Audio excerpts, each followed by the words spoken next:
ಪ್ರೀತಿಯ ಸ್ನೇಹಿತರೆ, SN study ಅಕಾಡೆಮಿಗೆ ನಿಮಗೆಲ್ಲರಿಗೂ ಸ್ವಾಗತ. ಇವತ್ತಿನ ಪ್ರಚಲಿತ ಘಟನೆಗಳನ್ನು ನೋಡೋಣ ಬನ್ನಿ ಸ್ನೇಹಿತರೆ. ಭಾರತ AI ಇಂಪ್ಯಾಕ್ಟ್ ಶೃಂಗಸಭೆ 2026 ಪ್ರಸ್ತುತ ಪ್ರಚಲಿತದಲ್ಲಿರುವ ಈ AI ಶೃಂಗಸಭೆಯು ಭಾರತ ದೇಶದಲ್ಲಿ ಮೊದಲ ಬಾರಿಗೆ ನವದೆಹಲಿಯಲ್ಲಿ ಪ್ರಧಾನಿ ನರೇಂದ್ರ ಮೋದಿ ಅವರು ಫೆಬ್ರವರಿ 16ರಂದು ಭಾರತ ಮಂಟಪದಲ್ಲಿ ಈ AI ಶೃಂಗಸಭೆಯನ್ನು ಉದ್ಘಾಟಿಸಿರುತ್ತಾರೆ ಸ್ನೇಹಿತರೆ. ಈ AI ಧ್ಯೇಯವಾಕ್ಯ ಅಥವಾ ಥೀಮ್ ಇದು ಭಾಳ ಎಕ್ಸಾಮ್ ದೃಷ್ಟಿಯಿಂದ ಭಾಳ ಇಂಪಾರ್ಟೆಂಟ್ ಆದ ಒಂದು ಕ್ವಶನ್ ಆಗಿರ್ತದೆ. ವಿಷನ್ ಟು ಆಕ್ಷನ್, ದೂರದೃಷ್ಟಿಯಿಂದ ಕಾರ್ಯರೂಪಕ್ಕೆ ಎಂಬ ಘೋಷವಾಕ್ಯವೊಂದಿಗೆ ಪತ್ರದೊಂದಿಗೆ ಜನರು, ಗ್ರಹ ಮತ್ತು ಪ್ರಗತಿ ಎಂಬ ತತ್ವಗಳ ಅಡಿಯಲ್ಲಿ ಈ ಶೃಂಗಸಭೆಯನ್ನು ನಡೆದಿರುತ್ತದೆ. ಈ AI ಉದ್ದೇಶ ಏನು? ಇದು ಭಾಳ ಇಂಪಾರ್ಟೆಂಟು. ಉದ್ಯೋಗಗಳು ಮತ್ತು ಸಾರ್ವಜನಿಕ ಸೇವಾ ವಿತರಣೆಗಾಗಿ AI ಅನ್ನು ಬಲಪಡಿಸುವುದು. ಉದ್ಯೋಗ ಸೃಷ್ಟಿ ಮತ್ತು ಆಡಳಿತ ದಕ್ಷತೆಯಲ್ಲಿ AI ನ ಪಾತ್ರ ತುಂಬವಾಗಿರುತ್ತದೆ. ಭಾರತದ AI ಸುರಕ್ಷತಾ ಸಂಸ್ಥೆಯ ಮಾದರಿಯ ವಿಸ್ತರಣೆ, AI ಸುರಕ್ಷತೆ ಮತ್ತು ಮಾನದಂಡಗಳ ಕುರಿತು ಸಂಯೋಗದ ಸಂಶೋಧನೆಯನ್ನು ಉತ್ತೇಜಿಸಲಾಗುತ್ತದೆ.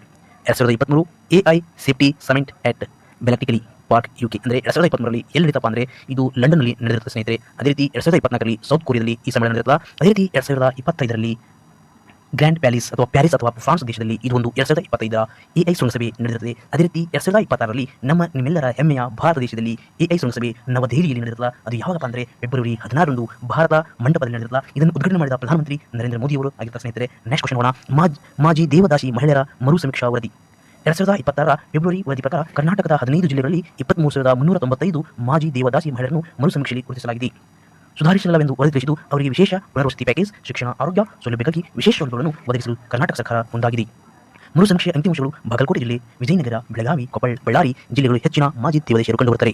ಸಾಮಾಜಿಕ ಸ್ಥಿತಿ ಮಾಜಿ ದೇವದಾಸಿಯರು ಮತ್ತು ಅವರ 1, 2, 3ನೇ ಪೀಳಿಗೆಯ ಅವಲಂಬಿತರ ಜೀವನೋಪಾಯ ಮತ್ತು ಶಿಕ್ಷಣಕ್ಕೆ ನೆರವು ನೀಡಲು ವರದಿ ಒತ್ತಾಯಿಸಿದೆ. ಸವಲತ್ತುಗಳು ಮಾಜಿ ದೇವದಾಸಿಯರಿಗೆ ಮಾಸಿಕ ಪಿಂಚಣಿಯಾಗಿರುವುದು, ವಸತಿಯಾಗಿರುವುದು, ಅವರ ಮಕ್ಕಳ ಶಿಕ್ಷಣಕ್ಕೆ ವಿಶೇಷ ಒತ್ತು ಕೊಡುವುದು ಈ ವರದಿಯಲ್ಲಿ ಸೂಚಿಸಲಾಗಿದೆ. ಬಯೋಂಚರ್ ಘಟಕವು ಕೃಷಿ ತ್ಯಾಜ್ಯಗಳು, ಹುಲ್ಲು ಮತ್ತು ಅರಣ್ಯದ ಅವಶೇಷಗಳನ್ನು ಆಮ್ಲಜನಕ ರಹಿತ ಪರಿಸರದಲ್ಲಿ ಹೆಚ್ಚಿನ ತಾಪಮಾನದಲ್ಲಿ ಸುಟ್ಟ ಇಂಗಾಲದ ಸಮೃದ್ಧ ಇದ್ದಿಲನ್ನು ಉತ್ಪಾದಿಸುವ ವಿಧಾನವಾಗಿದೆ. ಇದು ಮಣ್ಣಿನ ಫಲವತ್ತತೆ ಹೆಚ್ಚಿಸಲು, ನೀರು ಹಿಡಿದಿಟ್ಟುಕೊಳ್ಳುವ ಸಾಮರ್ಥ್ಯವನ್ನು ಸುಧಾರಿಸಲು ಮತ್ತು ಕಾರ್ಬನ್ ಡೈಆಕ್ಸೈಡ್ ಅನ್ನು ದೀರ್ಘಕಾಲ ಮಣ್ಣಿನಲ್ಲಿ ಸಂಗ್ರಹಿಸಲು ಸಹಾಯ ಮಾಡುತ್ತದೆ. ಉತ್ಪಾದನೆ ಪ್ರಕ್ರಿಯೆ ಸುಮಾರು 400ರಿಂದ 500 ಡಿಗ್ರಿ ಸೆಲ್ಸಿಯಸ್ ತಾಪಮಾನದಲ್ಲಿ ಜೈವಿಕ ದ್ರವ್ಯರಾಶಿಯನ್ನು ಬಿಸಿ ಮಾಡಲಾಗುತ್ತದೆ.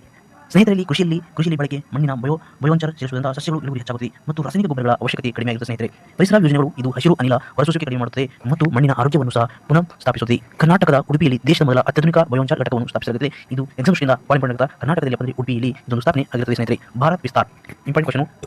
ಭಾರತ್ ವಿಸ್ತಾರ್ ಎಂಬುದು ಭಾರತ ಸರ್ಕಾರವು ರೈತರಿಗಾಗಿ ರೂಪಿಸಿರುವ ಕೃತಕ ಬುದ್ಧಿಮತ್ತೆ AI ಆಧಾರಿತ ಒಂದು ವಿಶೇಷ ಯೋಜನೆಯಾಗಿದೆ. ಇದನ್ನು ಫೆಬ್ರವರಿ 17, 2020ರಂದು ಅಧಿಕೃತವಾಗಿ ಬಿಡುಗಡೆ ಮಾಡಲಾಯಿತು. ಕಾರ್ಯನಿರ್ವಹಣೆಯ ಇದು ರೈತರಿಗೆ ಅವರದೇ ಆದ ಸ್ಥಳೀಯ ಭಾಷೆಯಲ್ಲಿ ಕೃಷಿಗೆ ಸಂಬಂಧಿಸಿದಂತಹ ಮಾಹಿತಿ ನೀಡುವ ಆರ್ಟಿಫಿಷಿಯಲ್ ಇಂಟೆಲಿಜೆನ್ಸ್ ಆಗಿ ಸಾಧನೆಯಾಗಿದೆ.